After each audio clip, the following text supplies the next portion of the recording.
In today's video, I'm going to teach you how to star a file or folder in Google Drive. Fix today here, let's begin. First, go to googledrive.com and make sure you are already logged into your account. Now locate the file or folder you want to mark as important in your main file list. Starring items allows you to quickly access frequently used documents without going through multiple folders. Once you find the file or folder, right-click on it to open the context menu. From here, hover over Organize, then click Add to Starred. As soon as you do this, a small star icon will appear next to the file or folder name, showing that it has been added to your starred list. If you want to star multiple items at once, hold Control on your keyboard, then click each file or folder one by one to select them.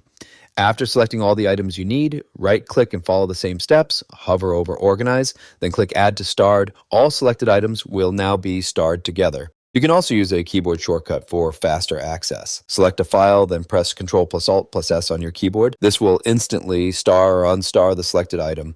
If you are using a Mac, press Command+Option+S instead. Now, to access all your starred files and folders, go to the left sidebar and click on Starred.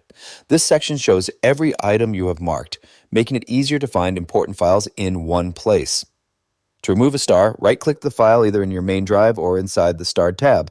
Hover over Organize, then click Remove from Starred.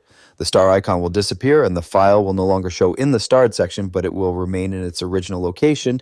Your starred items will sync across all your devices so you can access them from your phone, tablet, or another computer. You can also use the search bar to find starred items.